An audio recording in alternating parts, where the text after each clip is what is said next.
На прием к министру 87-летнюю жительницу Летки привел жилищный вопрос. В 2011 году пенсионерка получила жилищный сертификат на 1 000 000 рублей и попросила родственника помочь с покупкой. Племянник женщины квартиру купил, но, по ее словам, оформил ее на своего сына.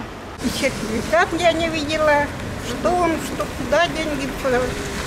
Теперь я туда была и не могу никак вернуть квартиру, не отдают и все. Обращалась женщина и в полицию, но там состава преступления не усмотрели. Материал не собирался, там как бы решение есть. Прокурор в курсе этого материала, он смотрел, мы изучали долго этот материал. Потому что решали либо отказной, либо в отношении его 159-го, потому что за мошенничество. Ну, документы подписывали. Подписывали документы.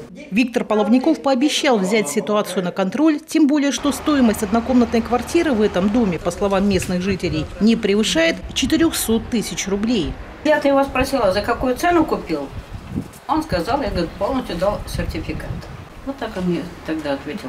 Это нереальная цена. Он тебе должен был что-то возвратить, какую цену. Он промолчал, ничего не сказал. Ну, то есть, да, так 350-400 максимум. Да, где-то так вот проговорили. А эта жительница райцентра пожаловалась министру на пчел. Из-за них сельчанка больше года не может достроить свой дом. А ее брат после укуса насекомых даже попал в больницу. У нас есть такой сосед на даче, у него там дача, Юрий Петрович. 2-й год мы не можем спокойно жить, потому что он у нас пчеловод.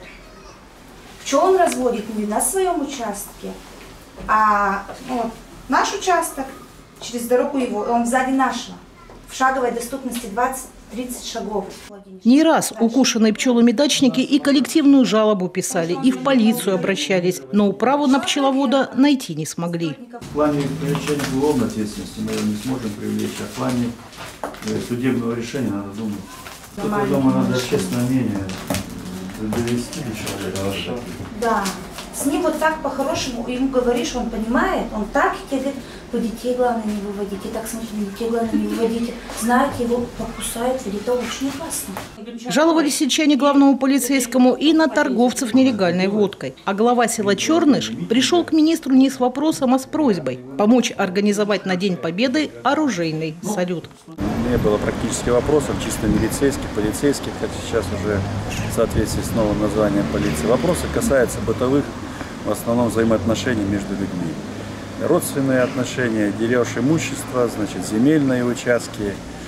В плане реагирования сотрудников полиции больших проблем я сегодня не услышал. Значит, хотя, может быть, есть какие-то вопросы незавершенности проверок. Опрос жителей Прилузья о работе полицейских показал, в основном сельчане стражам порядка доверяют.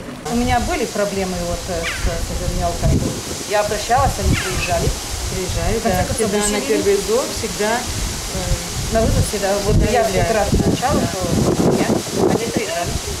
За день сотрудникам ведомства удалось опросить больше 150 человек в разных населенных пунктах Прилузья. К слову, сетовали сельчане на нехватку участковых и просили увеличить число стражей порядка на местах.